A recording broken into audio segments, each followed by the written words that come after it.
জীবনে কিছু মানুষ আছে যারা শুধু নীরবে আপনার পাশে থেকে যায়, যে মানুষটি কোনো বিশেষ কারণে নয়, শুধু কথা বলার জন্য আপনাকে টেক্সট করে।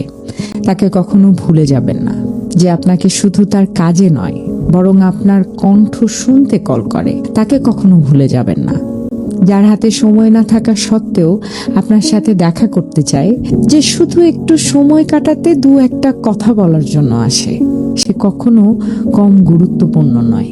আমরা সাধারণত বড়, লাউড বা চোখে পড়ে এরকম বিষয়গুলোকেই সব সময় প্রায়োরিটি দেই, কিন্তু আসল যত্ন থাকে সেখানে যেখানে কোনো শো অফ নেই।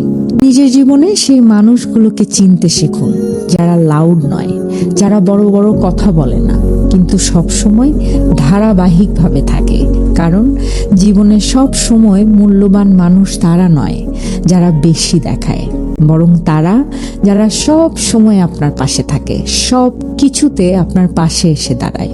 কিন্তু এখানে সবচেয়ে বড় দুঃখের বিষয় হলো, প্রায় সেই মানুষগুলোই সবচেয়ে বেশি উপেক্ষিত হয়ে যায়।